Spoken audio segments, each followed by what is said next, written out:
बिस्मिल्लाहिर्रहमानिर्रहीम। अस्सलाम वालेकुम। मैं आपकी फैमिली फिजिशियन डॉक्टर कौसर आपसे हेल्थ केयर चैनल में मुखातिब हूँ।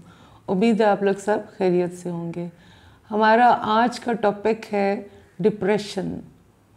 डिप्रेशन का मर्ज़ जैसे पूरी दुनिया में बहुत ज़्यादा हो रहा है, इसी तरह हमारे मुल्क में भी इसके केसेस दिन ब दिन ज़्यादा होते जा रहे हैं।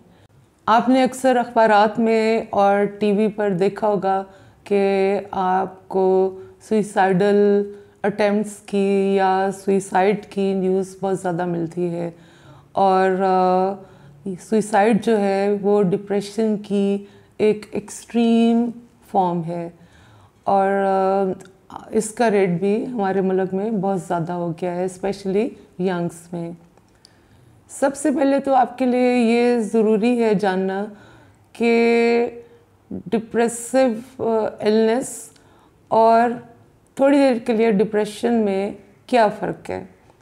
तो आपको तो पता है कि हम सब थोड़ी कभी ना कभी किसी स्टेज पर थोड़ा सा डिप्रेस फील करते हैं।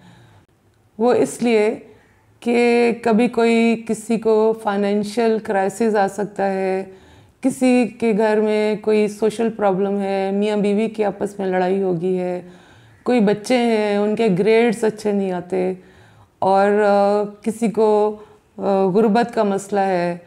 बहुत सारी ऐसी वजूहात हैं जिससे थोड़ी देर के लिए डिप्रेशन फील होती है, लेकिन जैसे ही थोड़ा टाइम गुजरता है और हालात बदलते हैं तो उसके साथ साथ हम लोग नॉर्मलाइज हो जाते हैं और अपनी रूटीन में वापस आ जाते हैं। लेकिन एक डिप्रेशन का मरीज़ जो है उसके ऊपर ये कैफियत काफ़ी देर तक तारी रहती है और आहिस्ता आहिस्ता वो अपने आप को सोशली आइसोलेट कर लेता है और परमानेंटली उदास रहना शुरू हो जाता है। उसके अंदर फिर दूसरी सिम्टम्स डिप्रेशन की भी आना शुरू हो जाती हैं, मसलन भूख का कम लगना, यानी वो खाना पीना जो है वो बहुत कम कर देता है और जिसकी वजह से उसका वज़न जो है वो भी कम होना शुरू हो जाता है।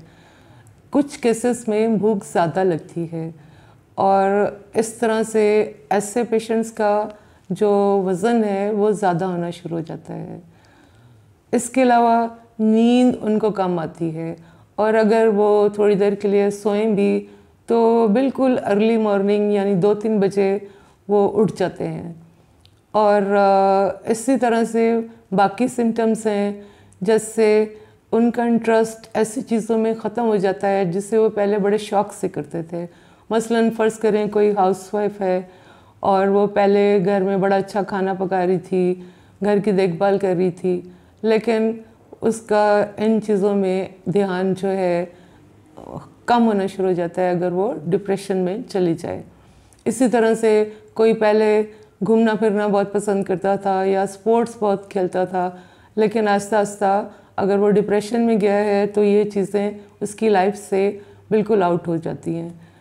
डिप्रेशन के मरीज़ हर वक्त थकावट भी महसूस करते हैं और अगर वो कोई काम करना भी चाहें तो बिल्कुल स्लो होते हैं, जैसे उनका किसी उस काम में दिल नहीं लग रहा।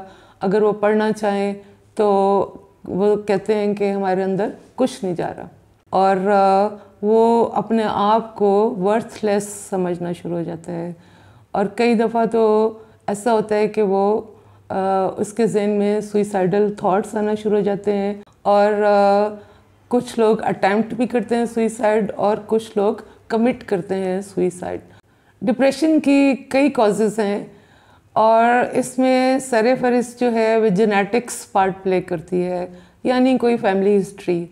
इसके अलावा ऐसे मरीज़ों में कुछ न्यूरोट्रांसमीटर्स होते हैं ब्रेन में जो कम हो जाते हैं, जैसे सेरोटोनिन है, नॉरएपिनेफ्रिन है, डोपामिन है। इसके अलावा कुछ लोगों के साथ कोई नाखुशगवार वाक़या पेश आया होता है जिसके बाद वो डिप्रेशन के मर्ज़ में मुब्तला हो जाते हैं। कुछ लोगों को कोई क्रॉनिक इलनेस होती है जिसको बीमारी से लड़ते लड़ते आखिरकार वो डिप्रेशन में चले जाते हैं। डिप्रेशन की आजकल बहुत अच्छी ट्रीटमेंट्स मौजूद हैं। अगर किसी को माइल्ड डिप्रेशन है और बर वक्त वो अपने इलाज के लिए जाए, तो काउंसलिंग के सेशन से ही उसकी ट्रीटमेंट मुमकिन है। काउंसलिंग यानी बातचीत के ज़रिए ही मरीज़ जो है वो ठीक हो सकता है। अगर कोई मॉडरेट डिप्रेशन में डॉक्टर के पास जाता है तो उसको डॉक्टर काउंसलिंग के साथ साथ एंटी डिप्रेसेंट ड्रग्स भी ऐड कर देते हैं। और इसी तरह से अगर कोई सवियर डिप्रेशन में जाएगा तो इस ट्रीटमेंट के साथ साथ ECT यानी इलेक्ट्रो कन्वल्सिव थेरेपी, जिसको बिजली से इलाज करना कहते हैं, वो भी ऐड की जा सकती है।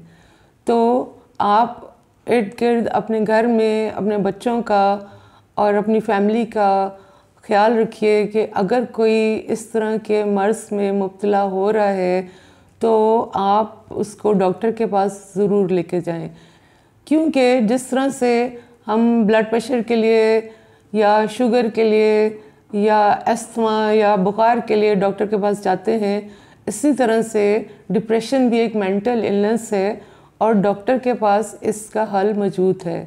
इसलिए आप इसको ज़रूर, इसका अगर कोई ऐसा मेंबर आपके घर है तो आप उसका ज़रूर इलाज करवाइए। उम्मीद है आज की वीडियो आपको पसंद आई होगी। वीडियो को शेयर कीजिए, लाइक कीजिए और चैनल को सब्सक्राइब करना ना भूलिए। जो लोग हमें पहले से फॉलो कर रहे हैं उनका हम बहुत बहुत शुक्रिया अदा करते हैं। अपना ख्याल रखिएगा। अल्लाह हाफ़िज़।